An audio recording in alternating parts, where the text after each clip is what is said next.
अस्सलाम वालेकुम दोस्तों, आज हम आपको ऐसे मुल्क की सैर करवाने जा रहे हैं जो 2050 में ज़िंदगी गुजार रहा है। ऐसा कंट्री जिसका नाम लेते ही सिर्फ एक चीज़ जहन में आती है, वो है क्वालिटी प्रोडक्ट्स। जी हाँ, आज हम सैर करने जा रहे हैं जापान की। जापान के लोग कैसी ज़िंदगी गुजार रहे हैं, क्या हम जापान जाकर रह सकते हैं? जापान के लोग कुछ ऐसी चीज़ें करते हैं जो पूरी दुनिया में नहीं होती। जापान के पास ऐसी क्या टेक्नोलॉजी है जिसे 2050 की टेक्नोलॉजी कहा जाता है? पाकिस्तानी किस तरह जापान जा सकते हैं? इन सब सवालों का जवाब जानने की कोशिश करेंगे आज की इस वीडियो में। आज की वीडियो बहुत इंटरेस्टिंग होने वाली है, एंड तक ज़रूर देखिएगा। चलें अब निकलते हैं जापान के एक शानदार सफ़र पर। इस कंट्री का ऑफिशियल नाम स्टेट ऑफ जापान है। इसका लफ्ज़ी मतलब है सूरज निकलने की जगह। जनूबी एशिया का ये जजीरा नुमा मुल्क है। इस मुल्क की कुल आबादी 12 करोड़ 40 लाख के करीब है। ये आबादी के लिहाज से दुनिया के 11वें नंबर पर आता है। इस कंट्री का कुल रकबा 3,77,000 मुरब्बा किलोमीटर है और ये पूरा मुल्क 4 बड़े जजीरों पर मुश्तमिल है। जापान का पुराना नाम निप्पॉन था। कुछ लोग इसे निप्पॉन के नाम से भी पुकारते हैं। दोस्तों, दुनिया में सबसे लंबी उम्र के लोग भी जापान के होते हैं। इसकी सबसे बड़ी वजह यह है कि यहाँ के लोग सेहतमंद ग़िज़ा और एक्सरसाइज वगैरह करते हैं। यहाँ के लोग अपने काम से बहुत मोहब्बत करते हैं और मेहनत से काम करते हैं। यही वजह है कि जापान तरक्की में सबसे तेज़ी से आगे बढ़ रहा है। इस कंट्री में 98% लोग जापानी हैं। सिर्फ 2% लोग दूसरे ममालिक से आकर आबाद हुए हैं। इस मुल्क की सरकारी ज़ुबान जापानीज़ है। मईशत के लिहाज से ये दुनिया का तीसरा बड़ा मुल्क है। तीसरी बड़ी मईशत होने के बावजूद यहाँ के लोग घरों में नौकर नहीं रखते। इस मुल्क का पासपोर्ट दुनिया के मजबूत तरीन पासपोर्ट में आता है, जिसमें ये 192 मुल्कों में बगैर वीज़ा सफ़र कर सकते हैं। एक रिपोर्ट के मुताबिक दुनिया में सबसे ज़्यादा काम करने वाले लोग भी जापान के हैं। यहाँ के लोग किसी के काम में टांग नहीं अड़ाते। जापानी लोग दुनिया भर में अपनी मुनफरद सकाफत, मेहनती रवैये और जदीद तर्ज की ज़िंदगी गुजारने वाले लोग समझे जाते हैं। दोस्तों, दूसरी जंग अजीम में ये मुल्क मुकम्मल तौर पर तबाह हो चुका था। तबाह होने के बावजूद ये दुनिया की तीसरी बड़ी मईशत बन चुका है। दुनिया में दिन का सबसे पहला आगाज़ भी जापान में होता है। सफाई के लिहाज से इन लोगों का जवाब ही नहीं। हर कोई कचरे को अपनी जगह पर फेंकता है। इनको गाड़ियों का किंग भी माना जाता है। जैसा कि आप जानते हैं, Toyota, Honda company, Suzuki company, ये तीनों कंपनी जापान की हैं। इनमें टोयोटा कंपनी एक साल में 30 मिलियन कार की प्रोडक्शन करती है और पूरी दुनिया को सेल करती है। खुदकुशी करने वालों में भी जापान सर-ए-फहरिस्त है। इसकी वजह ये बताई जाती है कि ये अपने काम में इस हद तक मसरूफ़ रहते हैं कि अपनी ज़िंदगी में इंटरटेनमेंट को मुकम्मल तौर पर ख़त्म कर देते हैं और डिप्रेशन में आकर खुदकुशी कर लेते हैं। यहाँ तक कि यहाँ की गवर्नमेंट ने खुदकुशी के लिए भी एक जगह मुख्तस की है। हुकूमत ने इस मसले को कम करने के लिए जगह जगह गेम्स लगा रखी हैं ताकि काम के साथ साथ लोग इंटरटेनमेंट भी अपनी ज़िंदगी में रखें। जापानी कौम ने साइंस और टेक्नोलॉजी में हैरत अंगेज़ तरक्की की है, जिसके बारे में आगे हम आपको वीडियो में बताएंगे, जिसे देखकर आप हैरान रह जाएंगे। दोस्तों, जापान के लोग ज़्यादातर सच बोलते हैं। आपको बहुत कम लोग झूठ बोलने वाले और धोखेबाज मिलेंगे। ये अपनी जिम्मेदारी खुद लेते हैं, कभी भी दूसरों पर जिम्मेदारी नहीं डालते। आज का काम आज ही करते हैं, कल पर नहीं डालते। अगर आप यहाँ काम करने जाएं तो आपको अपनी ज़िंदगी का स्टाइल बदलना पड़ेगा, वरना आप कभी भी जापान में नहीं रह सकते। दोस्तों, यहाँ आपको एक अहम बात बताता चलूँ। जापान के लोगों की उम्र के बारे में बहुत मुख्तात रहिएगा। जो लोग आपको देखने में 10 या 12 साल के नजर आएंगे, असल में वो 20 से 25 साल के भी हो सकते हैं। इसलिए आपको देखने में धोखा भी मिल सकता है। जितनी टेक्नोलॉजी जापान इस्तेमाल करता है, दुनिया में कोई कंट्री इतनी टेक्नोलॉजी इस्तेमाल नहीं करता। इसी वजह से टेक्नोलॉजी इस्तेमाल करने में ये पहले नंबर पर आते हैं। जापान दुनिया के सबसे महफूज तरीन ममालिक में आता है। आप यहाँ से भी अंदाज़ा लगा सकते हैं कि क्राइम की शरह सिर्फ 0.2% है। कैद की सख्तियाँ और अदालतों में तेज़ी से फैसले मुजरमों को जुर्म करने से रोकते हैं। अगरचे जापान मजमूई तौर पर महफूज है, लेकिन साइबर क्राइम और घरेलू तशद्दुद जैसे वाक़यात में इजाफा हो रहा है। जापान कम जराइम का रिकॉर्ड पूरी दुनिया के लिए एक मिसाल है। दोस्तों, जब नाम जापान का आता है तो इसे दुनिया की सबसे बड़ी इलेक्ट्रॉनिक कंट्री में गिना जाता है। इसी वजह से इस मुल्क की GDP $4.4 ट्रिलियन है। और यहाँ के लोगों की सालाना आमदनी $35,000 है, जो पाकिस्तानी 1 करोड़ के बराबर है और इंडियन 30 लाख के बराबर है। जापान की ऑटोमोबाइल इंडस्ट्री जापान की मैशत को सबसे ज़्यादा सहारा देती है।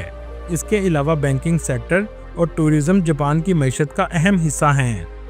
जापान का कैपिटल टोक्यो है, जो दुनिया के सबसे ज़्यादा आबादी वाले शहरों में आता है। टोक्यो में ज़िंदगी तेज़ और बहुत जदीद है। आपको हर वक्त लोगों का रश नज़र आएगा। यहाँ के लोगों का लाइफस्टाइल दुनिया में सबसे बेहतरीन माना जाता है। यहाँ अक्सर 90 साल से भी ज़्यादा उम्र के लोग सेहतमंद और चलते फिरते नजर आएंगे। टोक्यो सिटी की कुल आबादी 3.5 करोड़ के करीब है। यहाँ के रेस्टोरेंट पूरी दुनिया में सबसे ज़्यादा फेमस हैं और यहाँ के लोग खाने में सुशी के दीवाने हैं। हर दूसरा रेस्टोरेंट यहाँ आपको सुशी का नजर आएगा। टोक्यो के रेलवे स्टेशन में आपको सबसे ज़्यादा रश देखने को मिलेगा। कहा जाता है 30 लाख से भी ज़्यादा लोग रोज़ाना इस स्टेशन से सफ़र करते हैं। बात हो ट्रेन की, तो इसमें भी जापान दुनिया में पहले नंबर पर है। सबसे पहली बुलेट ट्रेन जापान में चलाई गई थी, जो 320 किलोमीटर फी घंटा की रफ्तार से चलती है, लेकिन इतनी स्मूथ है कि आप इतनी स्पीड में भी सफ़र करते हुए चाय पी सकते हैं। टोक्यो दुनिया के सबसे महंगे तरीन शहरों में आता है। यहाँ महंगाई बहुत ज़्यादा है। दोस्तों, यहाँ एक ऐसा स्क्वायर मौजूद है जहाँ 300 से भी ज़्यादा लोग ज़ेब्रा क्रॉसिंग क्रॉस करते हैं। इसे शुबाया क्रॉसिंग कहा जाता है। वैसे ये मंजर देखने टूरिस्ट बहुत ज़्यादा आते हैं। इस शहर की स्ट्रीट्स में भी आपको हर वक्त लोगों का रश नज़र आएगा। Restaurant, shopping centre, gaming centre हर जगह देखने को मिलेंगे। दोस्तों, यहाँ आपको एक बात बताता चलूँ, एक बार जापान की ट्रेन सिर्फ 1 मिनट लेट हुई थी तो पूरे ट्रेन डिपार्टमेंट में हंगामा मच गया था। दोस्तों, टोक्यो का सबसे फेमस एरिया शुबाया है। इस एरिया में वेंडिंग मशीन आपको बहुत ज़्यादा नज़र आएंगी। शॉपिंग के लिए भी लोग इस जगह बहुत ज़्यादा आते हैं। इस एरिया में बहुत से ऐसे इलेक्ट्रॉनिक स्टोर मौजूद हैं जो टैक्स फ्री हैं, जहां से सामान बहुत सस्ता मिल जाता है। इस एरिया को आप न्यूयॉर्क के टाइम्स स्क्वायर जैसा भी कह सकते हैं। काफ़ी हद तक इससे ये मिलता जुलता है। टेक्नोलॉजी का इस्तेमाल यहाँ बाथरूम में भी किया जाता है। ऐसे जदीद बाथरूम मौजूद हैं, आपको लगेगा जैसे आप 2050 में आ गए हों। हर चीज़ डिजिटल है। दोस्तों, क्या आपने कभी ट्रेन पटरी के नीचे चलते हुए देखी है? नहीं तो चले मैं आपको दिखाता हूँ। ये है वो ट्रेन जिसकी पटरी ऊपर की तरफ है और ट्रेन नीचे ऐसे चल रही है जैसे आप किसी फ्यूचर में जा रहे हों। आप जब भी जाएं तो इस स्काई ट्रेन का सफ़र ज़रूर कीजिएगा। टोक्यो की दूसरी तरफ सबसे फेमस स्ट्रीट शिनजुका है।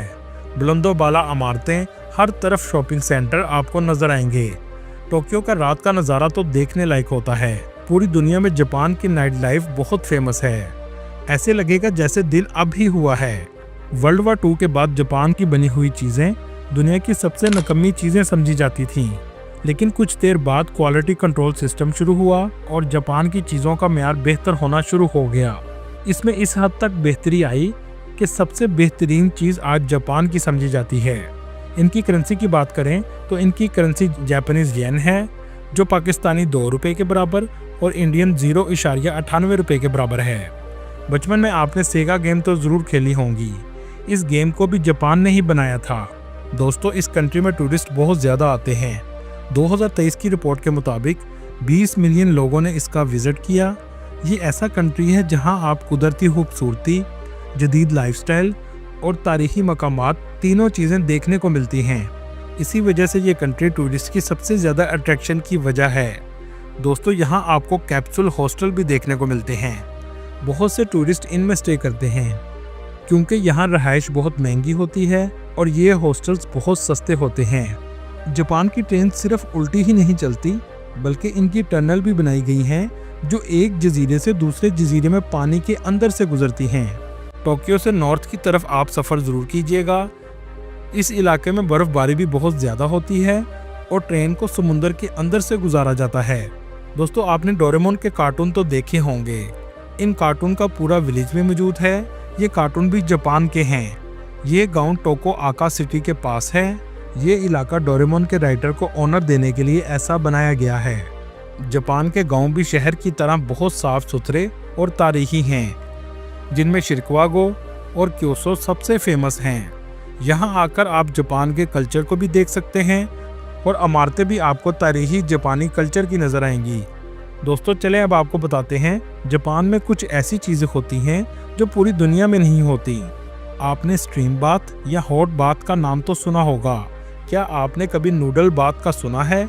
जी हाँ, जापान में नूडल बाथ भी लिया जाता है और लोग नूडल के सूप में नहाते हैं। पूरी दुनिया में रेस्टोरेंट में मेन्यू कार्ड दिया जाता है जिससे देखकर लोग खाना ऑर्डर करते हैं, जबकि जापान में जेली खाने बनाकर शोकस में लगाए जाते हैं ताकि लोगों को अट्रैक्ट किया जा सके। दोस्तों आपने किटकैट चॉकलेट तो खाई होगी, लेकिन जापान में इसके अजीबोगरीब किस्म के फ्लेवर खाने को आपको मिलेंगे जो दुनिया में कहीं नहीं मिलेंगे। यहाँ के लोगों को कम जगह में काम करने की आदत है, यहाँ तक कि छोटे घरों में रहते हैं। तरबूज गोल होता है और फ्रिज में ज़्यादा जगह लेता है। यहाँ के किसानों ने तरबूज को भी चौरस कर दिया ताकि तरबूज फ्रिज में कम जगह ले। खाना खाते हुए आवाज़ निकालना पूरी दुनिया में बुरा समझा जाता है, जबकि जापान में खाने की तारीफ के तौर पर खाना खाते हुए आवाज़ निकाली जाती है। जापान में 30 से 40 हज़ार पाकिस्तानी आबाद हैं। ज़्यादातर टोक्यो सिटी और ओसाका सिटी में रहते हैं, जबकि इंडियन की तादाद 50 से 60 हज़ार के करीब है। जापान का ओसाका सिटी भी टोक्यो की तरह बहुत खूबसूरत और जदीद है। ऊंची ऊंची इमारतें, शॉपिंग सेंटर हर जगह नज़र आएंगे। अगर हम टूरिस्ट प्लेसेस की बात करें तो टोक्यो में एक म्यूज़ियम मौजूद है जिसे टीम लैब म्यूज़ियम कहते हैं। ये लाइट की मदद से बनाया गया है। अगर आप इसके अंदर जाएंगे तो आपको हर तरफ मुख्तलिफ लाइट्स नज़र आएंगी। ये लाइट इतनी शानदार और खूबसूरत मंजर पेश करती हैं कि आप बस देखते ही रह जाएंगे। इसके अलावा माउंट फ्यूजी बहुत फेमस है, यहाँ पर सबसे ज़्यादा टूरिस्ट जाते हैं। ये जापान का सबसे खूबसूरत और बड़ा पहाड़ है, इसमें से लावा भी निकलता है। इस मुल्क में टेम्पल भी बहुत ज़्यादा हैं, जिसमें क्योतोस का टेम्पल सेरेफरिस्त है। आपने बहुत सी समुराई मूवीज़ देखी होंगी। इन फिल्म को भी इस जगह पर शूट किया जाता है। यहाँ पर एक हिस्टोरिकल विलेज भी मौजूद है जिसको यूनेस्को वर्ल्ड हेरिटेज में भी शामिल किया गया है। इस विलेज का नाम शिरिकावा है।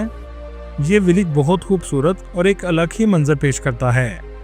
इनका एक मशहूर टेम्पल है जिसका नाम बोडा टेम्पल है।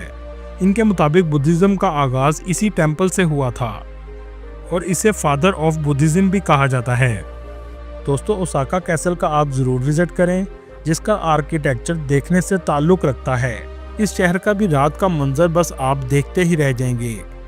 बहुत से पाकिस्तानी कारोबार के घर से, स्टडी के घर से और नौकरी के घर से जापान आते हैं।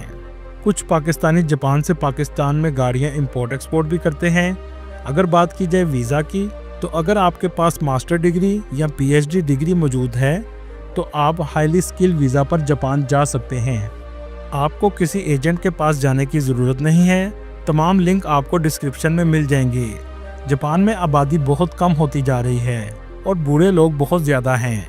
आपको जापान के लिए ज़रूर ट्राई करना चाहिए। वर्क वीज़ा पर भी आप जा सकते हैं, जिसमें प्लम्बर, नर्सिस, डॉक्टर्स, इंजीनियर्स और ओल्ड होम के लिए भी जॉब्स मौजूद हैं। वीज़ा अप्लाई करने का तरीका ये है कि आपको VFX ग्लोबल की वेबसाइट पर जाकर अप्लाई करना होता है। अपॉइंटमेंट 4 से 6 हफ्ते के बाद मिल जाती है और वीज़ा 8 से 10 दिन में लगकर आ जाता है। न्यू ईयर में लाखों की तादाद में लोग जापान में जाते हैं। वीज़े में सबसे अहम डॉक्यूमेंट स्टेटमेंट और जॉब लेटर है। जापान के वीज़ा की फ़ीस सिर्फ 9 यूरो है। इस वक्त पाकिस्तान में जापान की वीज़ा रेशो बहुत बेहतर हो चुकी है।